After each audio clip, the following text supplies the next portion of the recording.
Where are you at these days? Did you survive the tsunami? I did. Yeah. There was there an actual like where we are. I live in like Santa Cruz, California. And yeah, the tsunami was not a thing, but everyone got all the alerts on our, like the emergency alerts on our phones. And so I was actually in the office that day, felt the earthquake. But then we got a tsunami alert and I was like, what is this? And everyone in the office got it at the same time. And so it was just like cacophony. And then all of a sudden it was like, oh, it's nothing. It's fine. It's funny because like also if you're in California, there's so many like mountains on the coast, right? Yeah. It's just like, look, it could be a big tsunami. It's not hitting Oakland. I'll tell you that much. Like there's no way. Oakland, like, yeah, potentially. Think so? Yeah. There are parts of Oakland that like come kind of close to the bay. So maybe. All right. You probably know the geography better than I do. Yeah. When did you end up back at work? Was that, I can't remember if that was a recent thing. Let's see. So I went out March of 23, had kiddo in April, and then came back in September of 23. So it's been, what is that? About a year. A year. Yeah. Mm-hmm. So many changes happening at once, or not at once, but consecutively, which we're going to talk about. Yeah. Tell us a bit about the roles that you had prior to getting pregnant at Facebook, and set that stage a little bit. Yeah. And because really what we're going to be talking about is, I think you put it really nicely in that write-up you had, which was how many learning curves you're on at the same time. Yeah. And I thought that was like very apt. So we're going to talk about learning curves. Yeah. But we got to set the stage a little bit about what the beginning part of kiddo number one, right? Kiddo number one. Yeah. Nice. Yeah. Okay. Yeah. So let's see. I joined Meta in October of 2018. So I've been there for over 6 years, which is like crazy to think about. And joined in the UX research function as a UX research manager, and joined to work on the Facebook app, and was working on initially newsfeed, and then very quickly after that working on creation and sharing products. So like when you used to post to feed, and when you post to stories and things like that, all those features, and ended up kind of taking a successive kind of every year to year and a half, kind of switched roles and kept moving up within the organization, taking on greater spheres of responsibility. I kind of ended up being a builder almost. So like when there's, a team that needed, reset, or we started creating Facebook Reels, and we needed to build a team around that. Like I was asked to come in and help build up the research function in that area. So got a lot of really interesting experiences working on the core of Facebook app, but kind of growing in responsibility and touching different parts of kind of that core set of products that people know and love, of like feed, stories, reels, and then also did work on notifications and did work on our recommendation system. So got some exposure to both the front of the house and the back of the house, which was really neat. And I think over time, got less interested in the minutia and like the details around like what is the methodology and why are we doing, should we be using a sample of 15 versus 22 and like, some of those details. You need to tell me that those riveting discussions just didn't do it for you anymore after all these years? They did not. And I think I got more interested in, and especially because like so I ended up being 4.5 years kind of in research on this core set of products. I knew the insights backwards and forwards, right? Like it's a very mature space. And yes, there was some evolution happening because of Reels and coming into play and stuff like that. But like a lot of the core reasons why people share don't change. Right. And so then I became more interested in like, okay, how do we pull from this like big bank of understanding to shift product direction? And so that got me like more into like helping set product strategies and thinking about, hey, what's coming 2-3 years out, and doing more of that work one-on-one and in small groups with product managers and design leaders and stuff like that. So that kind of led to me thinking through like what is the next evolution of a career. And I know a lot of folks in UXR are often looking for like, okay, is UXR the limit, or is there a different ceiling that I could be moving towards? Hmm. And I'm sure you have a lot of conversations with people about that of like, hey, you know, UXR can cap out at a certain point, and if you're like super career ambitious, and like then what do you do? I So was told, I found out recently that I think Facebook only has, which is obviously a very large company, and I think you only have 6 research VPs across all of Meta. I'm surprised it's that high, but yes, Yeah, yes. That, which, I mean, like lots of people want to be a VP of product one day, a VP of this, a VP of that. Like Facebook or Meta probably has what, like 40,000, 50,000 employees? Am I off by a lot? no, I think that's about right. Yeah, So only 6 research executives. yes, So, the math there sucks. yes, totally. Well, and if you think about most organizations, you'll have like a head of, or a director of, or a Yeah. VP of, and there's one. Yeah. So Yeah. like the fact that we have 6 is incredible At the same time, at the same time, there's but only 6. right, there's only 6. And so it's like a reasonable question if you're super ambitious of like, okay, am I going to cap out at middle management, if management is your path, or am I going to cap out at being a senior IC, or is Hmm. there something else? Hmm. So, like, I had actually started thinking about this question, of like, hey, what is my next? Is there a next? What is my next? Probably a couple years before I ended up ultimately transitioning into product management for a time.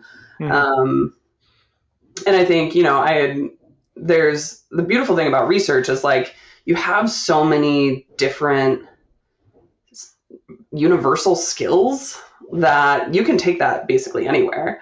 And so like I was open to anything from like HR, use those moderation skills and like All right. empathy, to design, to product, to, I think I even looked at operations for a hot second because, we do a lot of that. So like there's a Hmm. lot of, unique skills that we can pull from depending on your interest to like explore what could be next. Um, and through a series of things ended up on the product pathway for a time. So Do you think, like, of the options, if you had to pick one to transition to upon reflection, do you think that was the right one? I think it I think product management is still really compelling to me. Hmm. If given a choice, I probably would have tried a different product role first. Which one did you hop into first? So I ended up actually transitioning into product management on the team that I was a research manager for back in 2018, Okay. which is really cool because like I know the insights backwards and forwards. Like Yeah. it's super nice to lean on that, and actually a fair number of the people who worked on that team I had actually worked with back when I was a researcher. And so like had that social capital, had that knowledge base, like a lot of stuff to lean on to ramp up into that space.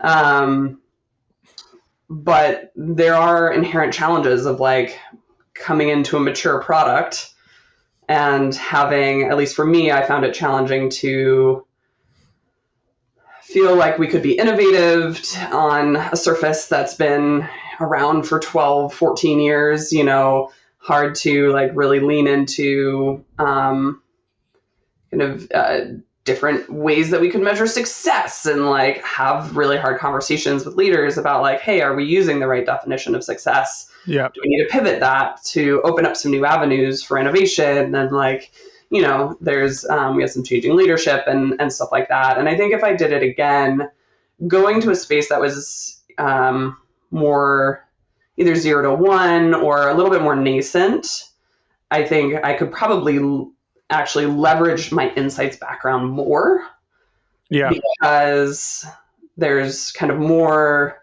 root discovery that needs to happen in order to build a product. And I felt like I wasn't able to quite tap into the like root discovery skills Yeah, to because use the if you're a product for. researcher, one of your big skill sets is being able to like rethink, rework, develop develop Totally. new mental models. And if you have a product that's so been thoroughly, A/B tested to the nth degree, evaluated to the nth degree, with literally every Totally. segment of the global population, right? Right. It's pretty ossified, and not for necessarily a bad reason, like Yeah. your understanding of what users want. Yeah. Um, you interviewed for that role internally, right? It Yeah. was, yeah. So, and you were pregnant at the time. I was. I was Were six you months pregnant. visibly pregnant? It sounds like. Yeah, I think I was. I did all of my interviews remote. Yeah. So I had told my hiring manager like before entering the process. I was like, and it was a male hiring manager. I was like, dude, look, I'm 6 months pregnant. You're gonna, if we do this, you're gonna have me for 3 months and then I'm out. He Yeah. was like, he was very wonderful about it and basically said like, I'm gonna pretend I didn't hear that. We're gonna evaluate you as if you Right. were any other candidate. I am not going to tell the other interviewers about it. Yeah. So we're going to evaluate you on skill. Yeah. And then if you pass the loop, then we'll figure out we'll figure out coverage while you're out. Yeah. Which was wonderful and like totally the right message. So, and it worked. Like, Yeah. There you go. So what was like, I mean, I'm sure it was hard. Look, you knew you were pregnant. Maybe you had a sense that whether he told the other people or not, they might have known. I don't know. Was this in person or remote? Like the all the interview? interviews were remote. So like there wasn't, They didn't necessarily know. no, I don't think they did. Yeah. Everyone at least acted very surprised when I told them, like, Right. a month and a half later. By the way, I'm out. Yeah. Nice hanging out for the last 6 weeks. Exactly. What were you feeling as you were going through that interviewing process? Because, obviously going through a lot of change, just like physically, probably emotionally, as this is becoming more and more real. And at the same time, you're interviewing for a role that you had not done before. Yeah. Right. Thankfully, you knew a lot of the people. Obviously, you've been in tech and building stuff for a long time. What was going through your mind and your feels at that time? Yeah. I mean, I was in like a situation where like the research role I was in wasn't working out. There wasn't like a ton of future in it. So like I knew I needed to make a change. Yeah. And did I want to make a change just then? No, I didn't. Because I knew that this was coming. And like, I actually hadn't, when I started interviewing, I think at that time I hadn't told my current manager that I was pregnant yet either. So like, no one knew. But I was having to kind of make this calculus on my own of like, okay, I know where I am is not the right thing, but I don't really want to jump to something bold and brand new. Like PM had been on my 5-year plan, not on my like next 3-month plan, right? Because I knew that we were like in this process of building our family, and like I wanted to give that time to breathe and kind of like a stable career spot. But ultimately, like it ended up being like the right role match and the right time to make that transition. And then talked with a bunch of mentors and friends and stuff like that. And, the advice was you can always go back, but if you're granted the opportunity to try, you kind of be a fool to pass it up because like how often are you offered that opportunity? So most people spend like 6 to 9 months prepping for the PM interview at Meta. Like even if you're doing it internally, I did it in 2 weeks. So it was like super aggressive. Thank goodness that I was on my first kid because like if I was trying to do that with a toddler, as is my life right now, that's not going to happen. I'll tell you right now. No. I spent 14 hours on a Saturday like cramming for this, this interview. You don't have that kind of time when you have a toddler. What does that even mean to prep for the Facebook or the Meta PM interview? Like what's involved? Are you reading like, is this like prepping for the LSAT? You're like grabbing textbooks off the shelf, taking prep courses? There's a Is lot there of like a meta prep hypotheticals. course? There's a lot of hypotheticals. So like, Yeah. and you can actually find there's great resources online, which some folks pointed me towards of like, here are PM questions that are asked at all of the big tech companies, Can you give and me an like, example, like of so like the like type of thing? so there's like different components of the interview, but one of them is like you basically are given a very nebulous prompt and you have to design a product vision and strategy associated with it. Mm-hmm. Of like, okay, let's say Meta wants to get into wakeboard rentals, design that product. And then you have to think about like, okay, why would Meta want to get into wakeboard rentals? Great question. And walk through kind of the logic there, talk about the opportunity size, talk about like what your entrant product would be and stuff like that. So there's like frameworks and ways of thinking about it that are trained in PMs. And so trying to, for me, a lot of it was around trying to understand what are those framework options and kind of how should I be thinking as a PM and what are the right types of questions and things to be thinking about. So that was a lot of my prep. What would somebody spend like 6 to 9 months? Like, so for the person, so you did it in 2 weeks, right? You know the company in and out, obviously. Plus, you're a pro, you know your stuff. That makes sense. But for the average person who's spending like 6 months or whatever it is prepping for this, what are the types of like? I'm trying to wrap my head around. Frankly, I don't know if I've ever.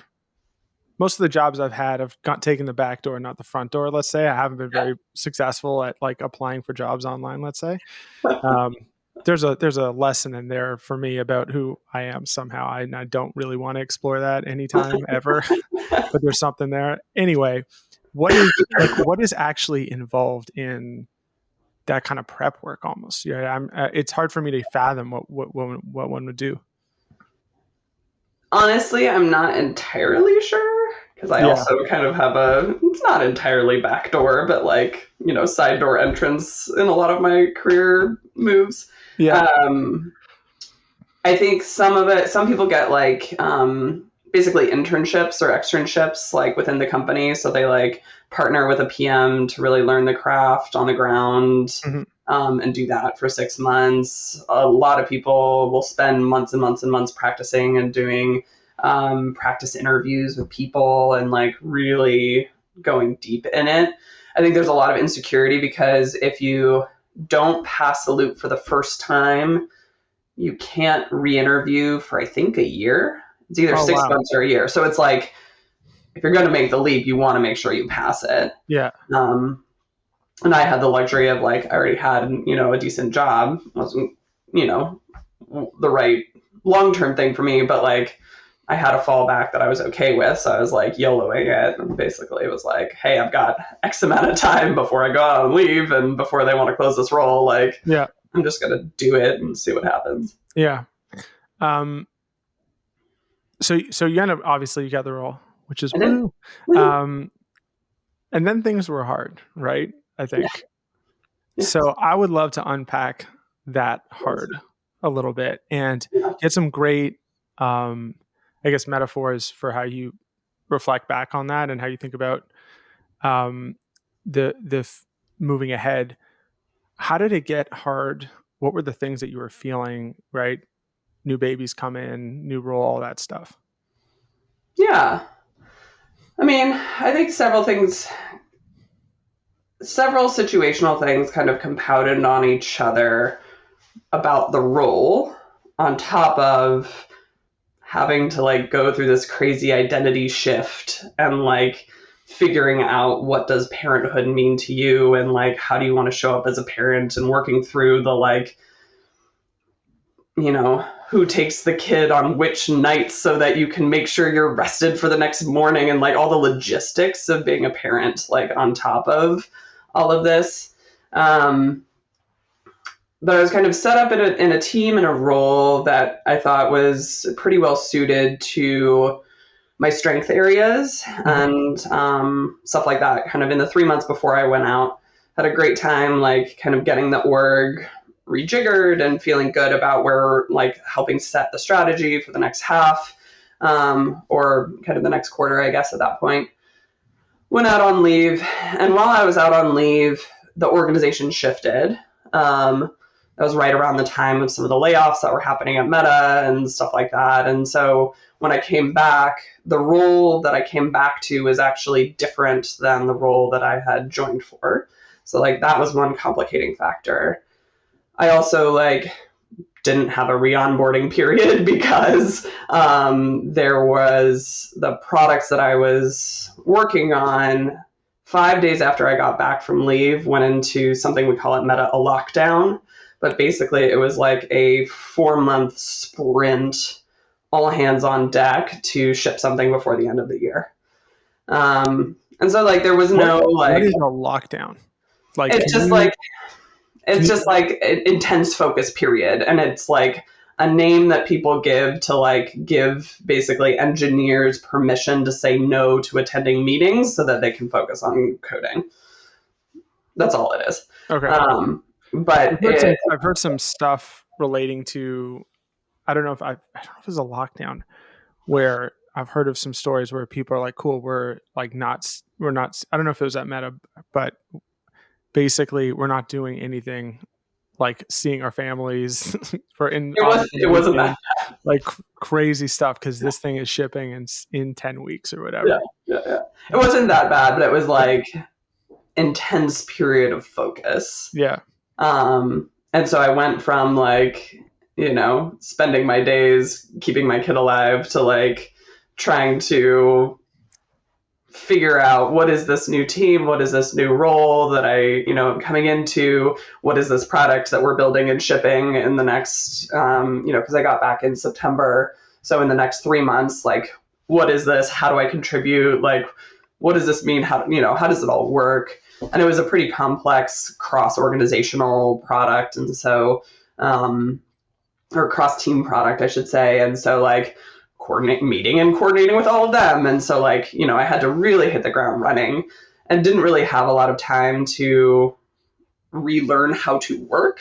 Mm-hmm. Because I think it took probably almost 6 months until I felt like my brain was like fully back at work. Yeah. And so you're kind of trying to do all of this with a partial brain and like juggling also like your kid got sick. And so then, who takes over and Yeah. how do you negotiate that? Who takes the kid to the doctor and working through all of that with your Because partner. And your partner also has an intense job too, right? This is yeah.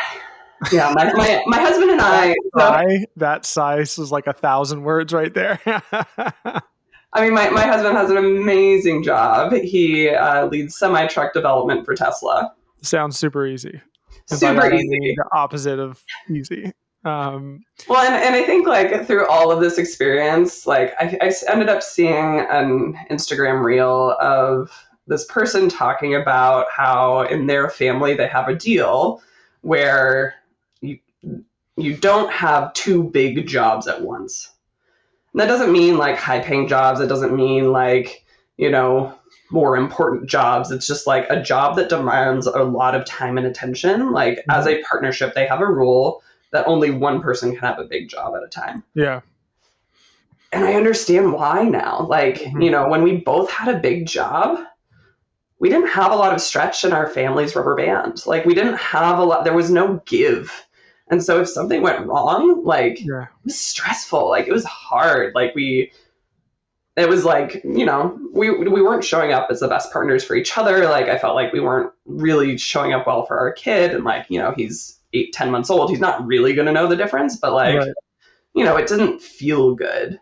Mm-hmm. Um, and so like ultimately it kind of, led to me making some decisions about like, hey, I feel like I want to give our family some more stretch in our rubber band. And so made some career changes because of that. But I think that was kind of a big learning for me was, my husband's going to continue to have this amazing job for as long as he can and like Yeah. want to help him realize that dream, and so something's got to give somewhere, like, and there's, you can throw money at the problem, you can throw other resources at the problem, but ultimately I wanted to make sure, like, for me, that I showed up in the way that I wanted to for my family, and like that meant making a change again. Support is a thing, support network, whatever.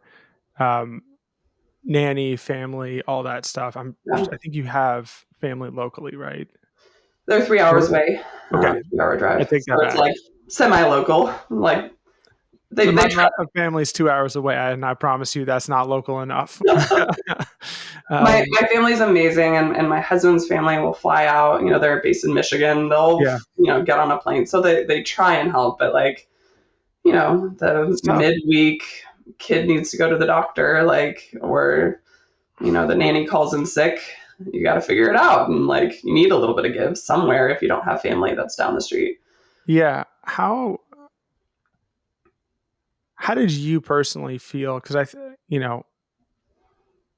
the negotiating where the give comes from, right? Yeah, Um, I think it's a really hard thing, especially for people who've accomplished a lot already and continue to go on and accomplish a lot of things.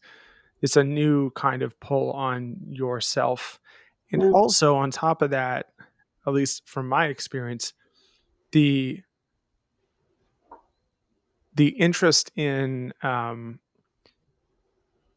going pedal to the floor had changed for me a little bit after even just well, it wasn't right after the first kid. It was like once the kid could really interact with me, kind of thing like that. I'm like, oh, this is pretty cool, right? yeah, right. My interest level in like completely flooring the acceleration as non-top had changed. Yeah. Does that resonate for you, and did that factor into how you negotiate, whether it's with your partner or even just with yourself, what makes sense? I mean, for me, my family is my most important job. Like, that's it. Mm-hmm. Um, and it took me a while to admit that to myself, if I'm quite honest. Like, Why do you because, think it took time? Like why, like, thinking about what that means, like it took time to admit that to yourself. Does that yeah, mean you were trying to fight it a little bit? I thought I could have two number one jobs, Mm-hmm. and like society tells you you can, and Sheryl Sandberg says you can, and like all these things say that you can do Yeah. both. But like, I don't want to be too cynical, but like at least for me, I didn't feel like I could do both well. Yeah. And I couldn't give my full attention to both. And I'm still not. Like, you still give fractional brain power to everything. And like, especially as, for me as a mom, as a default parent, as like all of that, like, yes, you're going to have fractional brain space for different things. Um, but it took a while for me to realize that like for this season in my life, and I think the math will change, and I think that's wonderful, and that's part of life and part of having flexible career journeys, and all of that is like it should be able to adapt to what you need, but like admitting what you need is like the first step. Mm-hmm. And admitting what will and won't work for you and your family is the first step. And like it took me a while to admit that like I was miserable trying to have two number one jobs. Like it wasn't fun for me. I loved my team. I loved the stuff we were working on at work, but like I didn't feel like I could show up in the way that I wanted to really make that sing. And then I Mm-hmm. was also sacrificing at home. And like it just didn't feel good. And so, eventually I had to kind of admit to myself that like, my number one job right now is my family. And Mm-hmm. that's what I want to do. And I still want to have a career, and I still am ambitious, like me. I Um, do. but like, taking a like minimizing or choosing which learning curve is most important to you in the moment and prioritizing that, and then lessening the other learning curve, I think was important for me. Yeah. I mean, I think one of the frustrating parts around a lot of the discourse around these types of topics, which I find extremely irritating. I find this extremely irritating. I find this in general irritating, but especially relating to this stuff because now it's way more personal for me.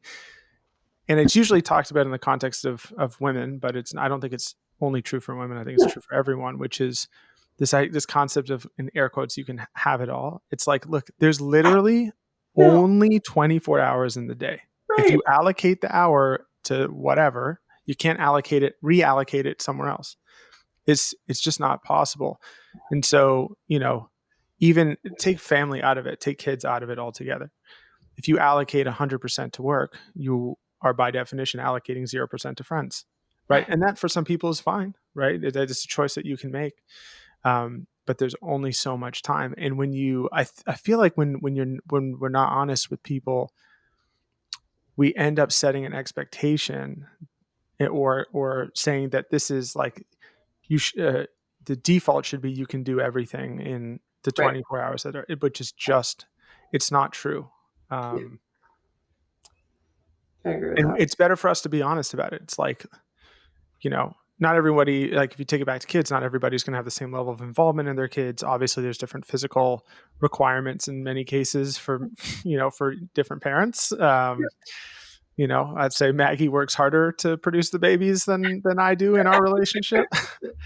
Naturally. um, yeah. So, but at the end of the day, like, for me, if I want to be reasonably involved in my kids, that means there's hours that don't get allocated to work. It just has to be that way.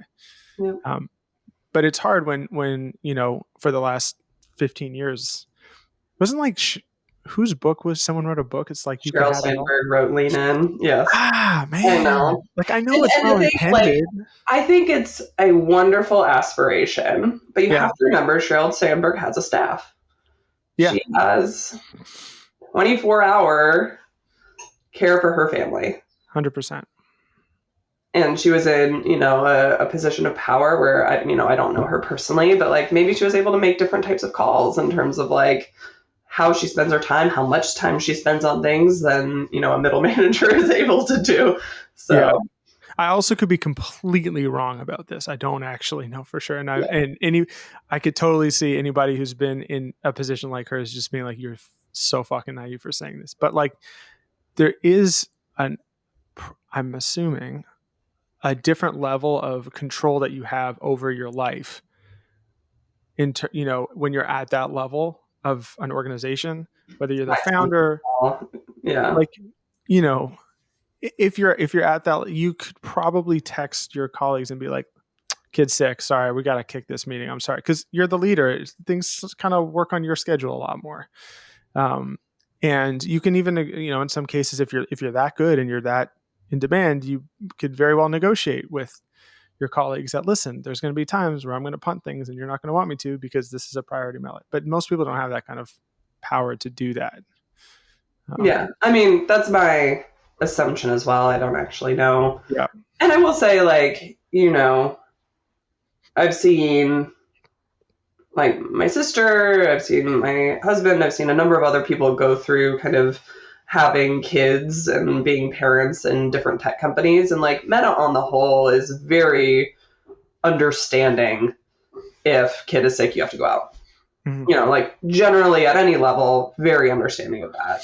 But Yeah. like personally, and given the amount that I like to give to my roles, Yeah. and in the role, especially as a product manager, where you're orchestrating a bunch of, hundreds of people, it felt harder than it does kind of in my current role, where there's like, a little less riding on me. I'm no longer the chef in the kitchen, right? I'm a sous chef. You have other sous chefs. You have other kind of like, parts of the meal that can be made while you're out. Like that's, for me in my current role, feels like the right level of investment to be giving, and kind of I'm not letting people down. I'm not like halting progress. I'm not like doing all of these things. If I do need to take out, my kid had RSV this past week, and so it's like, hey, I had to take out 2 days to go care for my kid and make sure that he could breathe and all of that kind of That stuff. was super important. Breathing. Yeah. We've had issues with breathing. I can definitely attest to the fact, like, So definitely one of the top three things that need to be functioning well is the breathing. one of top three. Top three for sure. Maybe top two. Not number one. Well, I did learn actually. So Okay. Living in Canada, where we have this wonderful socialized healthcare system that's not so wonderful actually, because you can rarely get the stuff you need. But if you go to the hospital, there's definitely going to be a wait no matter what time you do. Yep. if you have breathing problems, Oh, you we got are seen right away. immediately priority number Yeah. one. So like, there's been a few times where we've had to go in there and like we got seen pretty fast because like, oh, the kid can't not breathing. Good, let's bring her in. Yep. So We had that experience last week. So super not fun, right? I'll super tell you, not fun. uh, you know, running learners and stuff, right? We've had many run-ins where it's been like pretty iffy. In fact, we've like it's been bad. Come back, all these things. And obviously it's like that stuff can be very scary and whatever. Having an experience of like breathing issues with a kid has completely rewired my brain in terms of what I'm actually afraid of. Yes.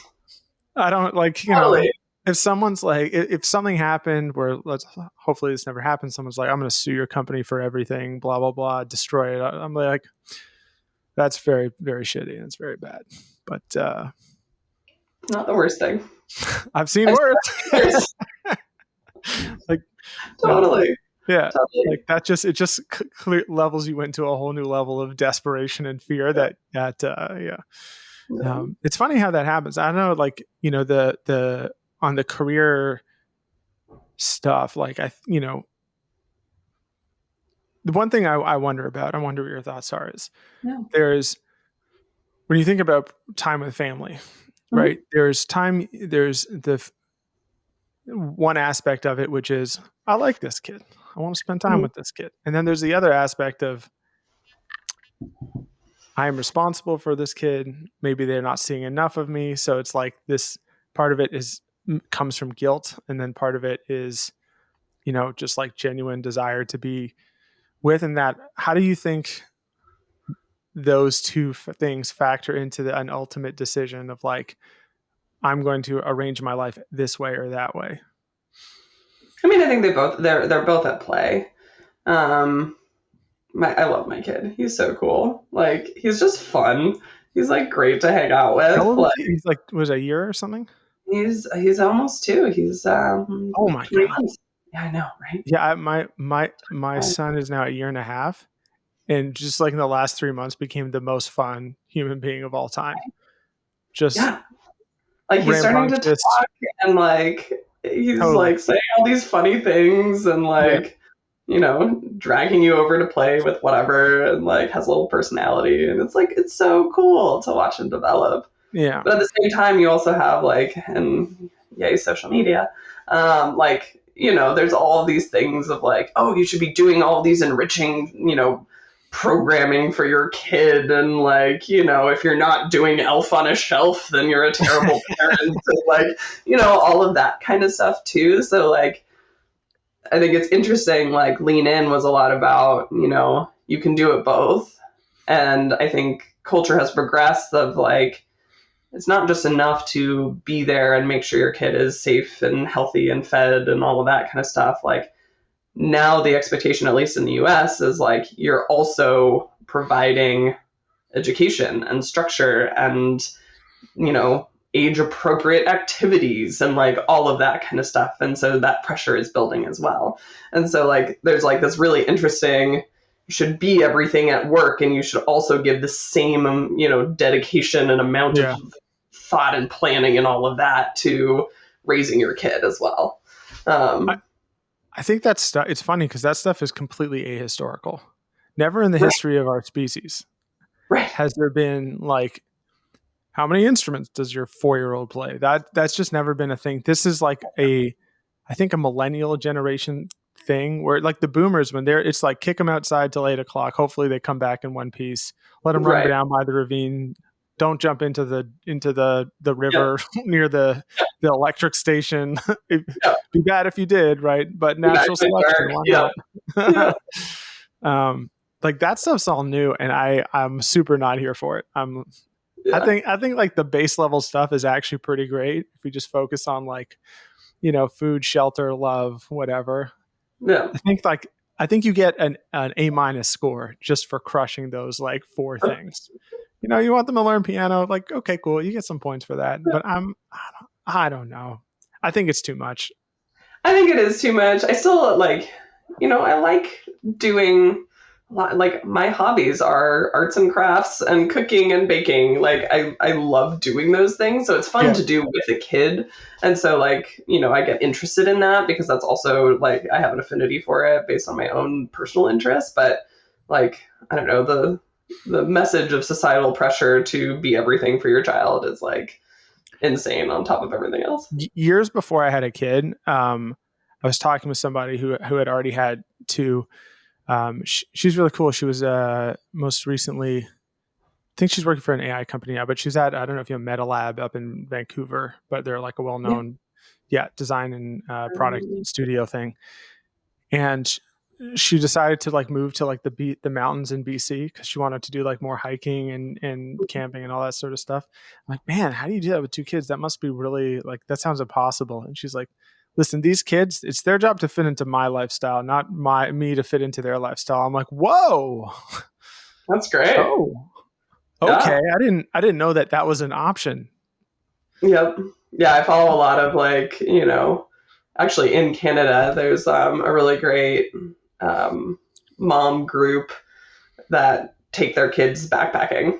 And it's like, all right, here's how you do this with a 2-year-old and an infant. Like, go take them out into the wilderness for 3 days and Yeah, they'll figure it I out. saw They'll a have fun. video of like I think a dad took like I haven't been camping in like over a decade. In my mind, I still love camping, and I think I do love camping, but it's been a long time. I've been busy, whatever.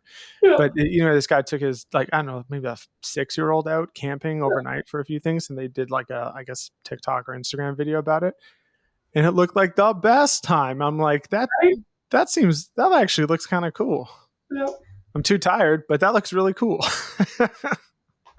Yeah, and I think at this point my kid is an indoor cat, so we'll see. Yeah, We'll see if we give him can get some him time. out in the outdoors. What the coming back to what you were talking about with the learning curves, Yeah. what do you I think it's a good metaphor. How do you think people like going through it, especially with the first kid, right? Because that's the ultimate learning curve. How do you think people should, if you were to give advice to your former self, maybe to other folks who are considering changes or multiple changes at the same time, um, should think about how much learning curve they have, how many learning curves to be on, that sort of thing? I mean, I think the biggest thing is admitting or is understanding that there is a learning curve. That for me was like the eye-opening thing. It's like, hey, I'm figuring out how to be a parent, but I think a part of me thought that that learning curve would end like right around the time of mat leave ending, you know? And it's like, It's no, not you're on a true. roller coaster for this kid's 18 entire years? life, right? Yeah. Yeah. And Yeah. like, I think I had discounted everything after kind of that, newborn and infant stage. And honestly, it just gets harder because, they're, going through all these different kinds of developmental leaps and regressions and having to go through all these changes and you're trying to coach and guide and figure it out as well along the way. And so I think for me, even just admitting that there is a learning curve and it's going to be persistent was number one. And then two, like that learning curve, like the shape, the slope, all of that kind of stuff is going to look very different for everyone. We're very lucky our kid is healthy. Like if you Yeah. have a kid with some sort of um, chronic illness or disability or something like that, like your learning curve is going to look dramatically different than, Mhm. the person next to you. And, some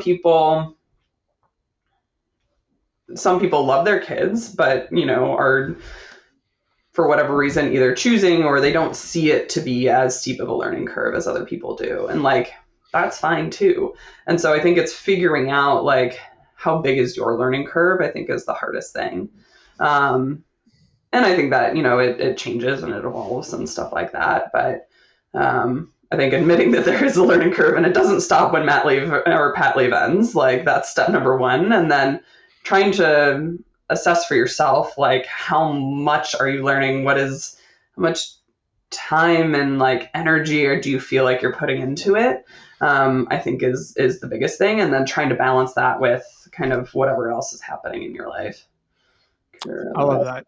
I feel like that's a really healthy way of looking at it. One final question for you. Oh, This is our prop. It's our newest daughter. I like What should we name this elephant? her. We're looking for recommendations. Any ideas? I mean, we've got an Ellie. We've got an elephant named Ellie. Okay, that's a good one. That's a pretty standard though. I don't know, maybe Rosie because it's. Rosie is good. Rosie was a candidate name for our newest. That's a good one. Oh, cute. Okay. We're going to end up putting our favorites up to a poll. So I feel like Rosie's a good candidate for it. I like that. Thank you for that. Yeah, you're welcome. Cool. Well, thanks for joining. Yeah. Can't wait to talk again soon. Hopefully I'll see you in person in Bay Area soon. Let's do it. Cool. All right. Nice to see you.